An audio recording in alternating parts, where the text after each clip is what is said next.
नमस्कार साथियों, success gain @Sunil Bhatt official channel में आप सभी का बहुत बहुत स्वागत है। आज के इस इम्पॉर्टेंट वीडियो में हम उत्तराखंड सरकार की महत्वपूर्ण योजनाओं को कवर करने जा रहे हैं। ये सीरीज का पार्ट 1 है, ये पहला वीडियो है और इसमें हम उत्तराखंड राज्य के गठन के बाद सरकार के द्वारा जो भी योजनाएं लाई गई हैं उन सभी को समझने की कोशिश करेंगे। आज के इस वीडियो में हम सबसे पहली जो योजना है राज्य सरकार की उसको डिस्कस करते हैं। वो योजना है अपनी सरकार योजना। उत्तराखंड सरकार ने ये योजना जो है नागरिक केंद्रित इस योजना की शुरुआत की है। ये बेसिकली एक ई सर्विस है। ई सर्विसेज क्या है कि आपको गवर्नमेंट की जितनी भी सर्विसेज हैं वो ई सर्विसेज के रूप में आप तक पहुंचाने की सरकार की कोशिश है। इसका उद्देश्य क्या है? एकल मंच पर सभी सेवाएं उपलब्ध करना, मतलब एक ही पोर्टल के थ्रू आपको जितनी भी सरकार की विभिन्न सेवाएं हैं, जितने भी प्रमाण पत्र हैं, जो भी पंजीयन आपको कराने हैं वो सब आप इस पोर्टल पे करा सको। किस प्रकार के प्रमाण पत्र? जैसे जन्म प्रमाण पत्र, मृत्यु प्रमाण पत्र, आय प्रमाण पत्र, ये सारे प्रमाण पत्रों के लिए क्या होता है, अभी आपको अलग अलग जगहों पे दौड़ लगानी पड़ती थी, या फिर आपको अभी इससे पहले भी सरकार ने ई डिस्ट्रिक्ट सेवा के द्वारा इन सबको शुरू किया था, लेकिन अभी इसमें समन्वय किया है सभी विभागों का। अभी तक इसमें बहुत लिमिटेड सेवाएं थी जो दी जा रही थी, लेकिन अब सारे ही डिपार्टमेंट्स का समन्वय इसमें किया जाएगा और सभी प्रकार के जितने प्रमाण पत्र होते हैं या जितने भी पंजीयन होते हैं वो सभी इस पे हो सकेंगे। सभी डिपार्टमेंट्स की सारी फैसिलिटीज़ आपको एक ही पोर्टल पे उपलब्ध होगी। अब इस पोर्टल को बनाया किसने है? तो इस पोर्टल को आईटीडीए और एनआईसी के सहयोग से तैयार किया गया है। ये आपको ये इंपॉर्टेंट पॉइंट है, ये जान लेना है। इस पोर्टल को आईटीडीए और एनआईसी के सहयोग से तैयार किया गया है। अब इस पोर्टल पे क्या करना है? इस पोर्टल पे जो भी उत्तराखंड के नागरिक हैं उन इस पोर्टल पे अपना रजिस्ट्रेशन करना है। इस पोर्टल पे रजिस्ट्रेशन करके आप इसकी सेवाएं ले सकते हैं। इस पोर्टल पे 243 सेवाएं उपलब्ध कराई जाएंगी। कब से ये संचालित हुई है? तो ये नवंबर 2021 से संचालित है। इस पोर्टल के माध्यम से क्या होगा, जितने भी विभाग हैं उन सब में आपस में समन्वय स्थापित हो जाएगा। अब आपको कई बार किसी एक सर्टिफिकेशन के लिए बहुत सारे डिपार्टमेंट्स के चक्कर काटने पड़ते हैं, या फिर उत्तराखंड में विषम परिस्थितियां हैं, लोग पहाड़ों में रहते हैं, एक सर्टिफिकेट के लिए उनको बार बार ब्लॉक और डिस्ट्रिक्ट में लेवल ऑफिसेज में आना पड़ता है, जिसके लिए उनको बहुत ज़्यादा समस्याओं का सामना करना पड़ता है। अब क्या होगा, इस पोर्टल के माध्यम से या तो वो स्वयं कर लेंगे, इसमें व्यक्तिगत लॉगिन का ऑप्शन है, या स्वयं कर लेंगे। जो व्यक्ति व्यक्तिगत लॉगिन नहीं कर सकते उनके लिए सीएससी सेंटर का लॉगिन का विकल्प खुला रहेगा। अब आप कोई भी किसी भी चीज़ की आपको ज़रूरत है, आपने किसी भी सर्टिफिकेशन के लिए अप्लाई किया है, तो उसके लिए क्या होगा, आपने सर्टिफिकेशन करी, उसके बाद ईडीसी लॉगिन होगा। ईडीसी लॉगिन में वो लोग बैठे होंगे जो आपके द्वारा उपलब्ध कराए गए, आप किसी भी सर्टिफिकेट को प्राप्त करने के लिए आप कुछ पेपर्स रिक्वायर्ड होंगे जो आप अपलोड करेंगे। वो ईडीसी सेंटर आपके उन पेपर्स को स्कैन करेगा, उनको चेक करेगा, आपकी एलिजिबिलिटी देखेगा। आप एलिजिबल हैं तो वो ईडीसी जो सेंटर्स हैं आपकी उस रिक्वेस्ट को जिस भी विभाग के द्वारा वो पूरी होनी है उसको फॉरवर्ड कर देगा, और वो विभाग, क्योंकि ईडीसी ने उसको अप्रूव कर रखा है, वो विभाग आपको एक निश्चित समय सीमा में, इसका सबसे बड़ा फायदा ये होगा, इसमें एक निश्चित समय सीमा है।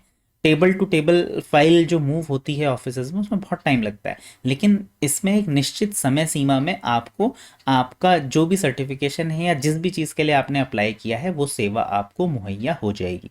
तो इसलिए अपनी सरकार जो पोर्टल है ये बहुत इंपॉर्टेंट हो जाता है एग्जाम्स के लिए, क्योंकि ये एक बहुत बड़ा रिवॉल्यूशन है। अभी इंडिया में बहुत सारी स्टेट्स ने ये सब किया है, अब हर स्टेट इसको करने की कोशिश कर रही है। दिल्ली सरकार ने ऐसा किया है, राजस्थान में ऐसी पहल हुई है। राजस्थान में सबसे पहले शिक्षा विभाग में ऐसी पहल हुई थी, उसके बाद अब प्रत्येक राज्य कोशिश कर रहा है कि अपनी सारी सर्विसेज को ई स्वरूप में जनता तक पहुंचाए।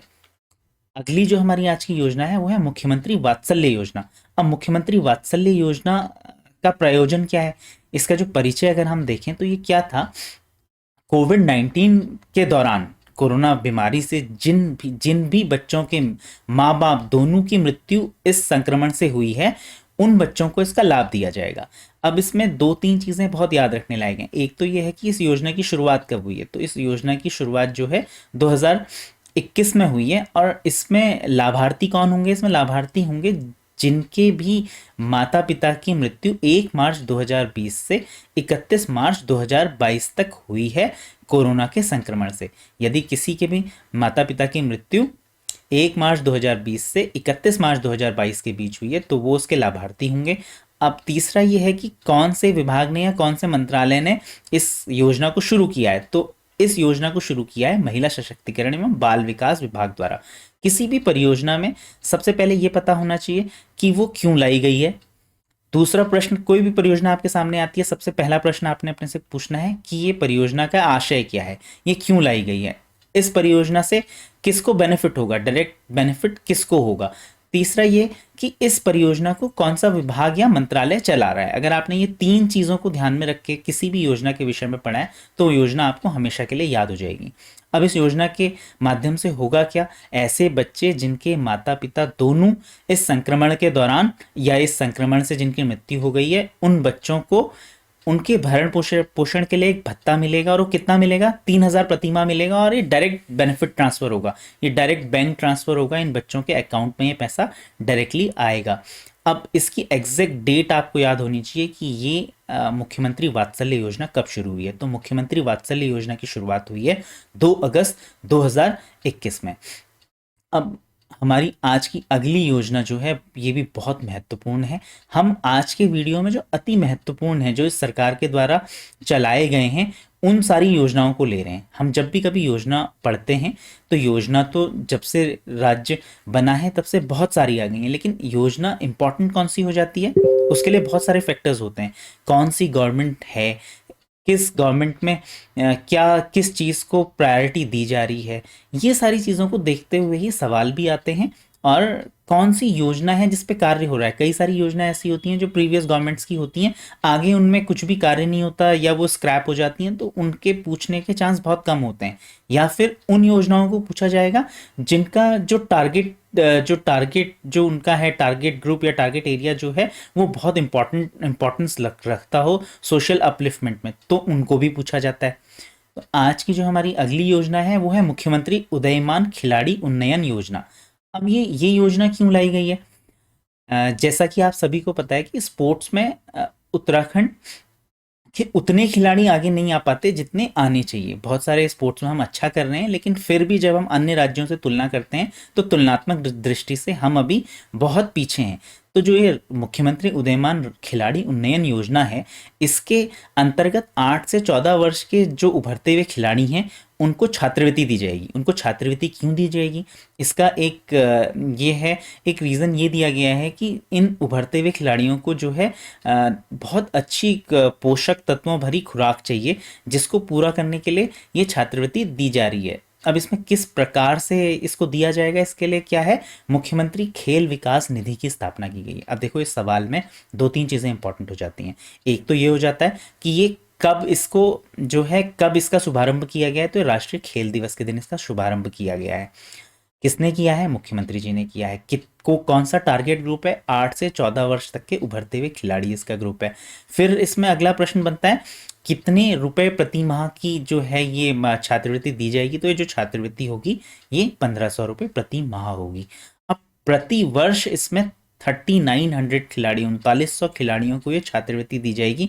और इसका सिलेक्शन किस प्रकार होगा, इसमें हर जनपद में 850 बालक 150 माफ कीजिएगा 150 बालक 150 बालिकाओं का चयन होगा। तो सभी जनपदों को मिला के 3,900 खिलाड़ियों को इसमें ये छात्रवृत्ति प्रदान की जाएगी। अब इसको शुरू कब किया गया है, ये भी बहुत इंपॉर्टेंट प्रश्न है। ये 27 जुलाई 2021 को इस छात्र योजना को मंजूरी दी गई है, उत्तराखंड उदयमान छात्र योजना। अब ये योजना क्या है, ये योजना कब शुरू की गई, सबसे पहले तो इसका परिचय ये है क्या।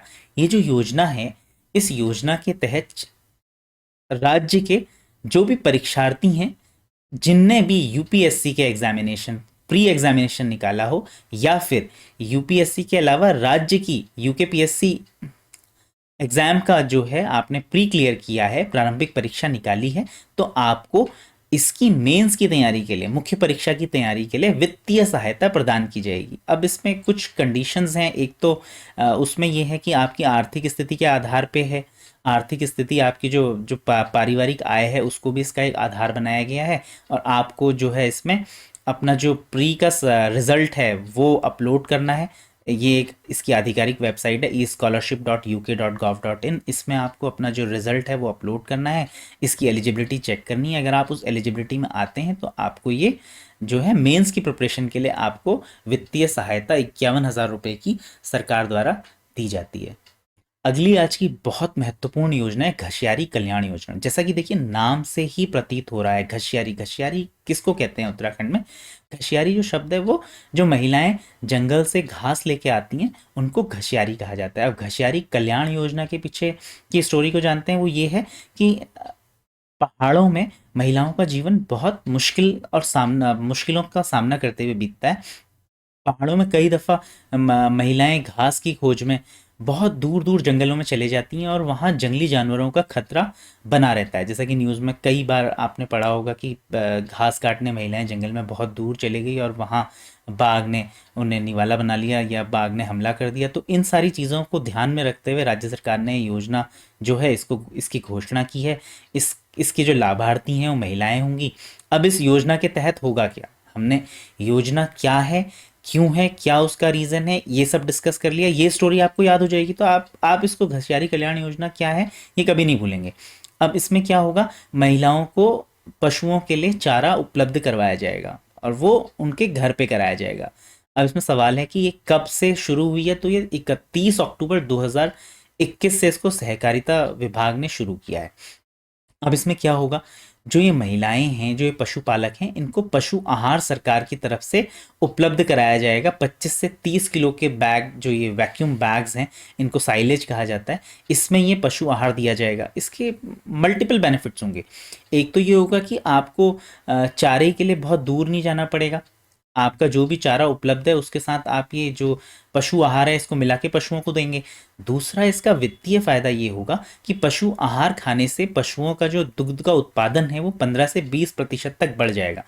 तो वित्तीय आधार भी इस योजना का है, महिलाओं की सुरक्षा भी है, वित्तीय आधार भी है, और जो भी परिवार जो इससे लाभान्वित होगा वो वित्तीय तौर पे भी आगे बढ़ेगा। हमारी आज की महत्वपूर्ण अगली जो योजना है वो है मुख्यमंत्री दाल पोषित योजना। जो ये मुख्यमंत्री दाल पोषित योजना है, जो हमारे पूर्व मुख्यमंत्री त्रिवेंद्र सिंह रावत जी थे उनने इसकी शुरुआत की थी। इसकी शुरुआत जो है MDPEYE मॉडल पे की गई थी। जो ये होता है, इसकी शुरुआत हुई है 12 सितंबर 2019। MDPYE के तहत इसको हुई है। और जो इसका वितरण है वो किस प्रकार होगा, वो सार्वजनिक वितरण प्रणाली जो होती है, जो हमारे कंट्रोल्स खुले होते हैं जगह जगह पे जहाँ पे राशन का वितरण होता है, वहीं से इसका भी वितरण होगा। और इसके लाभार्थी उत्तराखंड में कितने हैं, ये प्रश्न पूछा जा सकता है कि इस योजना से लाभार्थी कितने होंगे इस योजना के। तो इस योजना के जो लाभार्थी हैं वो 23.32 लाख हैं। 23.32 लाख राशन कार्ड होल्डर्स जो हैं वो इसके लाभार्थी हैं, जिनको रियायती दर पे दालें उपलब्ध कराई जाएंगी। जैसे इसमें लिमिट रखी हुई है, कितनी दालें दी जाएंगी, 2 किलो दाल दी जाएगी। जिस प्रकार चने दाल का जैसा रेट है, तो जैसे चना दाल यदि दी जाती है तो वो 44 रुपये प्रति किलो के हिसाब से दी जाती है, 2 किलो तक दी जा सकती है। अब जो बाजार का भाव है वो 65 से 70 है, सरकार यहाँ पे इसको 44 रुपये के रेट पे प्रोवाइड करेगी। अब इसका मिशन क्या है, इसका गवर्नमेंट को इसको इनिशलाइज करने के लिए, इस योजना को लाने का जो प्रमुख कारण है वो ये है कि लोगों में जो है पोषण की कमी ना हो। पोषण को पूर्ण करने के लिए दाल जो है प्रोटीन का एक अच्छा सोर्स है, इसलिए मुख्यमंत्री दाल पोषित योजना की शुरुआत की गई है। 12 सितंबर 2019 से इसको किया गया है। वितरण सार्वजनिक वितरण प्रणाली से होगा। अब आज की हमारी अगली योजना है मुख्यमंत्री महालक्ष्मी योजना 2022। मुख्यमंत्री महालक्ष्मी योजना जो है ये किस विभाग के द्वारा शुरू की गई है, तो ये महिला सशक्तिकरण और बाल विकास विभाग के द्वारा शुरू की गई है। इसके अंतर्गत क्या होगा, इसके अंतर्गत जिन भी महिलाओं का प्रसव हुआ है उनको एक महालक्ष्मी किट प्रदान की जाएगी। इस किट में क्या होता है, इस किट में महिला और जो जो बालिका शिशु है उनकी ज़रूरत का सारा सामान होता है। उनकी ज़रूरत का सारा सामान होता है उसमें। उनके स्वास्थ्य का और उनके पौष्टिक भोजन का ध्यान रखा गया है। जो इसमें सामान है उसमें ये दो चीज़ों का ध्यान रखा गया है कि हाइजीन और पौष्टिक भोजन, वो दोनों का समन्वय इस किट में किया गया है। देखिए इस चित्र के माध्यम से यहाँ पे आप देखिए जो मंत्री हैं रेखा आर्या, वो और ये पुष्कर सिंह धामी जी, ये मिलके ये किट एक महिला को दे रहे हैं। तो ये मुख्यमंत्री महालक्ष्मी योजना है, ये भी आगामी परीक्षाओं के लिए बहुत इंपॉर्टेंट है, इसको भी अच्छे से याद कर लेना है। होप पोर्टल के ऊपर ज़रूर किसी ना किसी एग्जाम में पूछा जाएगा। होप पोर्टल में सबसे पहले ये पता होना चाहिए कि होप पोर्टल है क्या। तो होप पोर्टल है हेल्पिंग आउट पीपल एवरीवेयर। तो इसकी शुरुआत की गई थी जब कोविड के टाइम पे, कोविड-19 की ड्यूरेशन में, जब माइग्रेंट वर्कर्स घर आ रहे थे, तो उस समय लोगों के पास काम की बहुत ज़्यादा कमी हो गई थी, बहुत ज़्यादा बेरोजगारी हो गई थी। जो जो पोर्टल है ये बेरोजगार युवाओं को नौकरी के अवसर प्रदान करने में मदद करने के लिए बनाया था। इस पोर्टल के द्वारा एक काम तो ये हुआ कि डेटा अवेलेबल हो गया कि कितने युवा जो हैं कितना कार्य करने में सक्षम है। सबसे पहले तो ये पता चला कि कितने बेरोजगार युवक हैं, उसके बाद उन बेरोजगार युवकों में कितने युवक किस काम को करने के लायक हैं, स्किल का पता चला। फिर लेटर ऑन इसी पोर्टल के द्वारा क्या हुआ, स्किल मैपिंग हुई। स्किल मैपिंग के बाद रिफाइनमेंट, स्किल ट्रेनिंग हुई। स्किल ट्रेनिंग की कोशिश की गई, लोगों को जिनको ट्रेनिंग की रिक्वायरमेंट थी उनको ट्रेनिंग प्रोवाइड की गई। और चौथा इसका जो सबसे महत्वपूर्ण बिंदु है वो ये है कि ये सब करने के बाद राज्य सरकार के प्रयासों से ऐसी कंपनीज या ऐसे संस्थान जहां ऐसे युवकों को नौकरी प्रदान की जा सकती है, उनको वहां सेवा के अवसर प्रदान करने की कोशिश की गई। अब आज अ, हम अगली एक योजना ले रहे हैं, 108 योजना। 108 योजना ये उत्तराखंड में प्रत्येक व्यक्ति जानता है कि इसकी बहुत ज़्यादा महत्ता है। क्यों है इसकी महत्ता? क्योंकि दुर्गम स्थान है, पहाड़ी क्षेत्र है, कभी भी किसी को मेडिकल इमरजेंसी होती है तो हमेशा जो मेडिकल सेंटर्स हैं या हॉस्पिटल हैं वो दूर हैं। तो लोगों को मेडिकल सेवा प्रदान करने के लिए ये 108 सेवा का बहुत ज़्यादा प्रयोग किया जाता है। इनका एक सेंट्रलाइज्ड नंबर है जिसको डायल करके आप रजिस्टर करा सकते हैं। कहाँ पे आपको ज़रूरत है वहाँ पे ये एम्बुलेंस हमेशा आ जाती हैं। अब इसमें एक महत्वपूर्ण चीज़ बनती है कि कैसे इसकी शुरुआत हुई थी। सत्यम कंप्यूटर्स ने इसको शुरू किया था। सत्यम कंप्यूटर्स की एक यूनिट थी जिसमें, जिसको ईएमआरआई कहते थे, emergency management and research institute था उनका एक, जिसके तहत इस सेवा की शुरुआत की गई थी। गवर्नमेंट के साथ ये बेसिकली टाइप था और ये बहुत सारी स्टेट्स में शुरू हुआ था। उत्तराखंड में कब हुआ था? उत्तराखंड में 15 मई 2008 में, 2008 में। उस समय मुख्यमंत्री थे बीसी खंडूरी। उनके निर्देश पे इस सेवा की शुरुआत हुई थी। इस कंपनी के साथ एक ये एमओयू साइन हुआ था और उसके बाद इस सेवा को शुरू किया गया था। अब इस सेवा का उद्देश्य हमने अच्छे से पढ़ लिया है। इसमें सबसे महत्वपूर्ण इसकी भूमिका है गर्भावस्था के मामले में अस्पताल तक पहुंचाना। सड़क दुर्घटना के हज़ारों मामलों में 108 की सेवा की वजह से लोगों की जानें बची हैं। कभी हार्ट अटैक अगर कहीं पे किसी दुर्गम स्थान पे लोगों को होता है तो उस परिस्थिति में अस्पताल तक पहुंचने के लिए 108 ही सबसे बेहतर माध्यम होता है।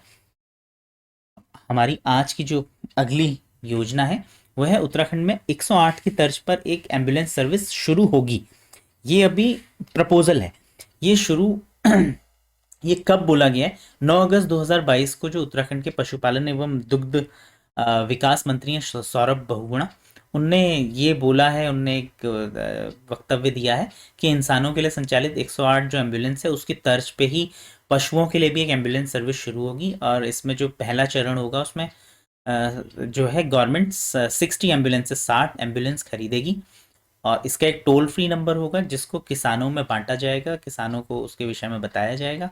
और जो गंभीर रूप से बीमार पशु हैं उनको सेंटर्स तक लाया जाएगा, जो वेटनरी हॉस्पिटल्स हैं। अब इसमें ये भी पूछा जा सकता है कि अब जब ये न्यूज़ में है ही तो आपको ये पता होना चाहिए कि कितने टोटल पशु चिकित्सालय उत्तराखंड में संचालित हैं। तो उत्तराखंड में 323 पशु चिकित्सालय संचालित हैं, पर 770 पशु सेवा केंद्र हैं। और दुर्गम क्षेत्रों में पशुओं को अस्पताल तक लाने के लिए ये जो एम्बुलेंस सर्विस है ये बहुत कारगर सिद्ध होगी। और पशुपालकों को जो है, जो कई बार ये होता है कि आकस्मिक पशु इलाज ना मिलने की वजह से आकस्मिक मृत्यु हो जाती है पशुओं की, वो सब आर्थिक नुकसान होने से जो है किसान बच जाएगा और जानवरों की जान बचेगी। हमारा अगला जो महत्वपूर्ण योजना है वो है मुख्यमंत्री सौर स्वरोजगार योजना। ये है सोलर स्वरोजगार योजना है। इस योजना के तहत क्या है कि गवर्नमेंट 25 किलोवाट तक की क्षमता के सोलर प्लांट जो हैं वो सब्सिडाइज्ड रेट में जो है अनएम्प्लॉयड यूथ्स को प्रोवाइड करेंगे, जिनके पास ऐसी ज़मीन है जिस पे खेती नहीं हो सकती, जो बैरन लैंड है या जहाँ पे सिंचाई जो है वो नहीं हो सकती, तो उन सब जगहों पे लगाने के लिए गवर्नमेंट ये जो सोलर पैनल्स हैं ये देगी। और ये सोलर पैनल्स से जो बिजली बनेगी वो डायरेक्टली ग्रिड पे जाएगी और ग्रिड पे उस बिजली के जाने से जो ये बेरोजगार वर्ग है इस इनके खातों में डायरेक्ट ट्रांसफ़र जो होगा, जो जो भी फिक्स्ड रेट है उस रेट से पैसे ट्रांसफ़र होंगे। तो ये भी एक स्वरोजगार के लिए एक बहुत अच्छी पहल है और एग्जाम्स के लिए थोड़ा इम्पोर्टेंट है, इसको आप इम्पोर्टेंट मार्क कर लीजिएगा। मुख्यमंत्री सौर स्वरोजगार योजना। इसमें आपको ये पूछा जा सकता है कि राज्य में सबसे पहले सौर ऊर्जा नीति कब आई है, तो आपको पता होना चाहिए सबसे पहले जो सौर ऊर्जा नीति है वो 2013 में आई थी। अब नीति आती हैं उसके बाद कई बार टाइम के हिसाब से उनमें संशोधन बहुत ज़रूरी होते हैं। तो इस नीति में भी जो है 2018 में संशोधन किया गया है। तो आपको दोनों चीज़ें पता होनी चाहिए, कब आई थी नीति और कब। इसको दो तरीके से पूछ सकता है कि नई नीति कब आई या फिर उस नीति में संशोधन कब हुआ। तो संशोधन कब हुआ है, 2018 में इसमें संशोधन हुआ है। Thank you for watching this. हम पार्ट 2 में बची हुई सभी योजनाओं को कवर करने का प्रयास करेंगे। मिलते हैं अगले वीडियो में। बहुत बहुत धन्यवाद।